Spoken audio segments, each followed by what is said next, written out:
Hi, everyone. My name is Katya. Hello, I'm Matthew. Hello, I'm Manuel. Hello, my name is Aliette. Hello, I'm Joe. Groups and challenges go together like peanut butter and jelly. Challenges are bound to arise within a group at one point or another. However, figuring out what those challenges are in the beginning and successfully fixing them can make a night and day difference. There's a multitude of different challenges that can arise. Some are absolutely necessary to fix, and some can even go away on their own as the group progresses. Today, we will be talking about some common challenges that can come up and how to fix them or avoid them. It is important to understand that some challenges require attention first. For example, if we take this jar right here and fill it up with these big rocks first, that would be representing communication and trust within the group.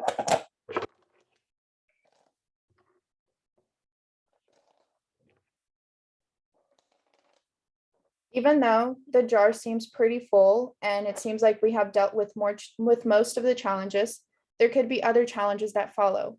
These pebbles represent challenges with group norms, group roles, scheduling, and participation.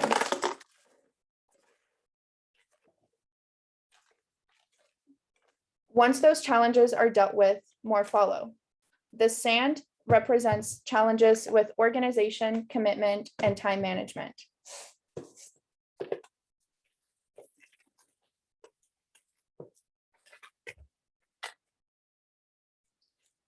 Finally, in goes all the less important challenges that can either be easily dealt with on their own or some things that might be just easily fixed, such as slang and environment.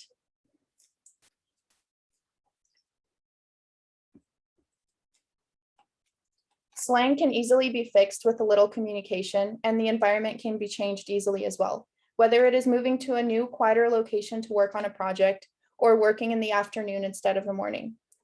One can argue that water can also remind us that no matter how many challenges we tackle and no matter how much work can be ahead, there's always room for a little bit of fun and laughter in the group. Notice the importance of the order that those challenges were handled in. If we had filled the jar up with pebbles, sand, or water first, there would not have been any room left for communication and trust, which arguably is the most important challenge to overcome within the group. Now we will get into a little bit more detail about how some of the challenges mentioned, such as communication, trust, group norms, group roles, participation, organization, time management, environment, and slang can arise and how to fix them, especially with so many groups working remotely in today's day and age. With our modern world evolving every day and with the issues of meeting in person that first arose in 2020 with the COVID-19 pandemic, more and more groups are beginning to meet and work remotely. So how are we going to be able to solve these challenges when some groups don't even meet face-to-face with one another? Communication is key to any interaction. However, it is even more important than ever to have proper and practical communication virtually.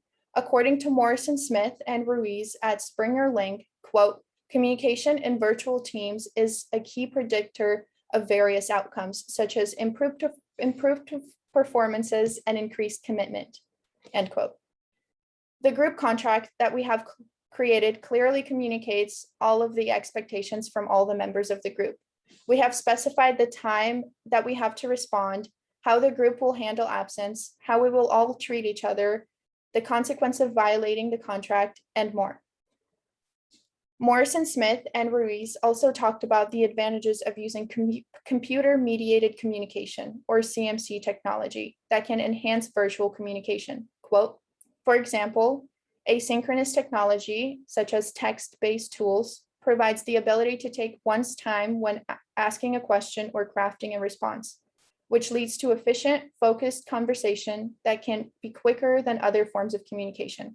CMC is also shown to increase participation among team members, facilitate unique ideas, reduce the number of dominant members, end quote. Our group constantly stays in touch over text, which we can all easily access if we have any questions, comments, or concerns for one another. Another important aspect to consider alongside communication is trust and the challenges that might arise from the lack of trust. According to section 3.4, page 100 in our textbook, Introduction to Group Communication by Benedetti and McLean, published in 2012, quote, "Trust is a process, not a badge to be earned. It takes time to develop and can be lost in a moment," end quote. Trust can be a difficult challenge to overcome, but the rewards for having trust in your group members can also be high. Rebecca Bakken at Harvard Professional Development Program, in the article Challenges to Manage Virtual Teams and How to Overcome Them, states, quote, "When employees trust their managers and believe they're working towards a shared vision, collaboration and engagement happen naturally." But how can we develop this trust, let alone possibly overcome distrust, especially in virtual groups? Well, Rebecca Bakken in the same article answers that question. The first step is stating your mission clearly and embedding it in everything you do. For our group, the mission is to get an A in the class at the end of the semester. The second step is encouraging collaboration and team building. Quote, "Effective collaboration helps teams bond and builds trust as people get to know one another through processes and working style," end quote. Becken also adds a solution for virtual communication, quote, "Encourage teams to meet regularly via video conference, as these virtual face-to-face meetings can help build a sense of community and familiarity," end quote.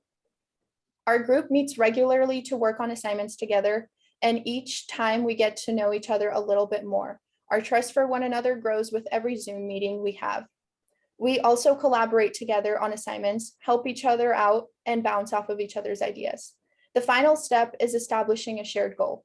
Our group's goal is to learn as much as we can about group communication and improve our group communication skills while showing our understanding of the material through assignments.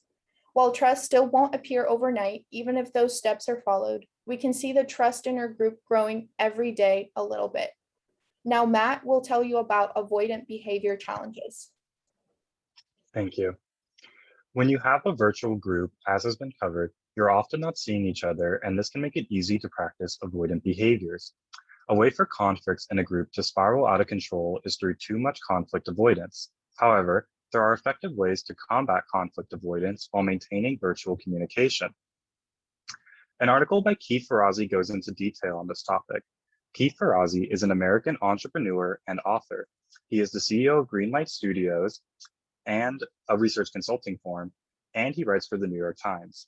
In his article for Harvard Business Review titled, quote, "How to Manage Conflict in Virtual Teams," he writes that he sees, quote, "conflict avoidance as one of the most corrosive attributes of many company cultures," end quote. When you allow people to avoid managing their issues, it simply lets them get worse. Virtual groups are especially susceptible to this because they may only occasionally or never actually meet face-to-face. What this can leave is some group members having issues that they are unsure how to effectively manage given the difficulties of virtual communication.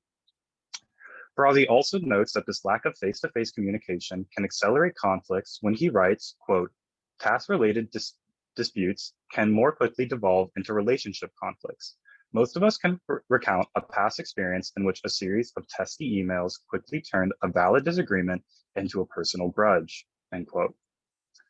What is the solution to this potentially toxic mix then? Ferrazzi has looked at researchers to conclude a simple implementation to help online groups communicate effectively. And it is a discussion board. The discussion board should be available to all members all the time. It is important they can all post and they all have time to respond to posts before a decision is made to go forward. The benefits that Ferrazzi sees in a discussion board can be summarized as people can vent problems without a meeting, you can avoid false consensus, and it builds transparency as well as trust. This requires, quote, "proactive management of the discussion board," end quote. He adds, "This does seem like a great way to combat avoidant behaviors because members with grievances always have a place they feel comfortable to go so long as the discussion board is properly managed. On top of this, from personal experience, a board can be a lot easier to review than a large or multiple group chats." Now, Manuel will talk about another important part of managing an online group. The roles within virtual groups and virtual meetings are essential and important for everyone within that group. As mentioned before and again, there are many benefits that come with being part of a virtual group. As my peers have mentioned, things like proactive management, which includes implementing discussion boards, trust and communication. Another vital challenge, of course, with its solutions that can be part of that is something like time management and organization. Organization sounds broader than it is really. The definition that Google has for organization is an organized body of people with a particular purpose, especially a business, society, association, etc. With that being said, in the article, Virtual Organization Attributes, Advantages of Virtual Teams, written by Masterclass, the article summarizes the basic key points of why virtual groups and virtual organizations can make a team solid. For example, the flexibility aspect of it. Being anywhere can basically be your office. That is key because at times most members might not be available or might be in a different environment to be able to be in meetings to get work done. Being virtual allows the member to be within the office wherever they may be. It also can encourage where and how long you want to work for. Another example of organization within the group is broader talent pools. Essentially, having members from different areas can help widen perspectives and opportunities within the group to help give them advantages in certain work, tasks, or assignments that were assigned. Like everything, the virtual organization has its disadvantages, such as lack of in-person connection. This can cause some people to really feel left out and make it harder to reach certain members at all at the same time. The wide and open schedule being virtual allows them to. Also, possible communication concerns. Like I mentioned about having a hard time reaching certain members. All in all, like every concern, virtual groups have shown an upskill of work and management, all with key points like organization, finding flexible places where one can work best at a specific set and time, as well as opening to different people from different areas. Another challenge that can happen with virtual meetings and groups is time management. It can sometimes be difficult for members to have the same time available for each other to discuss their topics and work. According to the article, 7 time management tips for virtual employees, written by Steve Verberg, he mentions how a virtual team can overcome this challenge by sharing a common calendar, allowing all members of the group to be aware of when they are available and schedule conferences around that. Our group members update each other every week on the times and days that we are available, allowing us to pick a time that works for everyone to work on an assignment. We also manage our time by trying to meet a few days before an assignment is due in case of any unexpected emergencies or issues, or if we need more time to work on it. This gives us a time to reschedule if needed to make sure we submit our assignments on time and with the best quality we can. Also, another tip provided is to not overcommit, which can happen, but sometimes you just have to say no. With all this in mind, virtual groups have become popular after the pandemic and have allowed a more convenient way of working with teams and groups. Nothing nor no one is perfect, but being aware of the challenges and their solutions can make the virtual meeting easier to tackle solutions to tasks. Now, Alied will talk about the group roles and norms. Thank you. Working in groups in a virtual manner can be very difficult, but having the correct group elements are essential components to forming a successful, active virtual group. Therefore, group roles can be essential to any group. Every group or team member should understand the importance of their role in providing a positive outcome for the work. Adding to this, a group leader may play the most important role in conducting the projects and assignments and keeping the group focused on the goal. Currently, our group has not figured out our own roles as we are working through our own adversities.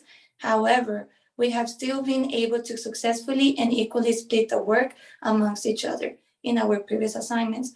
What I love about our group is that everyone is an initiator coordinator. We all suggest new ideas or new ways of looking at the problem. We all bounce off each other's ideas, brainstorm together, and come up with solutions to problems that may arise. Just as group roles can be very important to a group's success, establishing productive group norms can help and guide a group in achieving its goals. According to Chapter 3, group norms are rules or guidelines that reflect expectations of how group members should act and interact. There are implicit norms, ones that are not discussed or expressed, and explicit norms, ones that are expressed, written, or oral form. Our explicit norms are respecting each other's opinions and ideas, trying to do our best on assignments, and being kind to one another. Our explicit norms were written and discussed in our group contract, which specified how our group will function as a whole and the consequences of not following those explicit norms. Eventually, setting norms does not mean regulating every aspect of group interaction. Rather, it is an opportunity for the group to express its values, values such as mutual respect, punctuality, and others. For example, in our group, we have established our own norms, like we decide our meetings when they will begin and end at a certain time. We will listen to each other and not interrupt. We will make sure everyone has the chance to speak. We will support each other. We will speak respectfully to each other. So this shows how every group can develop its own expectations for how things will be done. Being able to be in this course and work with my group in a virtual manner, I was able to realize how group norms and group roles are very important. They can definitely help a group in achieving its goals. Now I'm gonna let you listen to Joseph.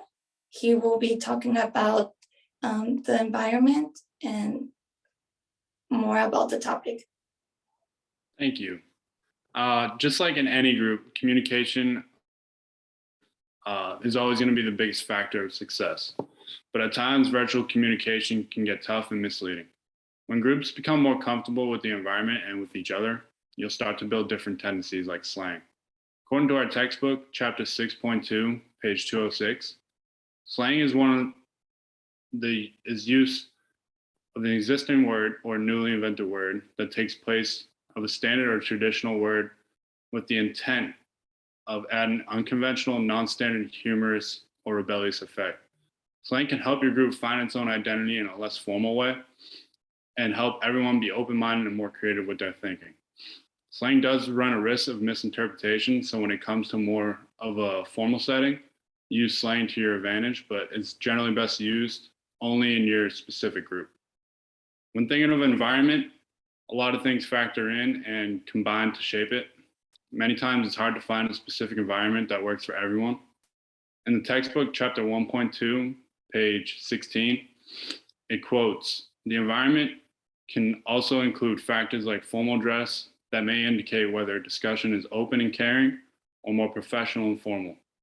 What we can take from this is that an environment which you work can change at any point, going from formal to non-formal or caring and open to closed and specific. You should always be prepared for whatever task comes to you or your group's way, and the best way to do that is to prepare and use slang in your environment to your advantage to produce a successful final product." Although everything that we have mentioned in the speech might sound overwhelming, all these challenges arise on their own and at their own time. Some of these challenges might not arise at all in groups if you all work really well together. The important part is to focus and know how to overcome these challenges as a group and become more productive group members. Today, we talked about challenges revolving around communication, trust, avoidant behavior, organization, time management, group roles, group norms, slang, and environment. We chose these specific challenges because they are the most common and some that we have faced as a group. However, other groups might not run into these challenges or run into different challenges. We hope that our speech has shed some light on our group challenges and that you were able to take some tips on how to overcome them and avoid them altogether. Don't be discouraged when your group faces a challenge. It's a natural process and a bonding opportunity for any group.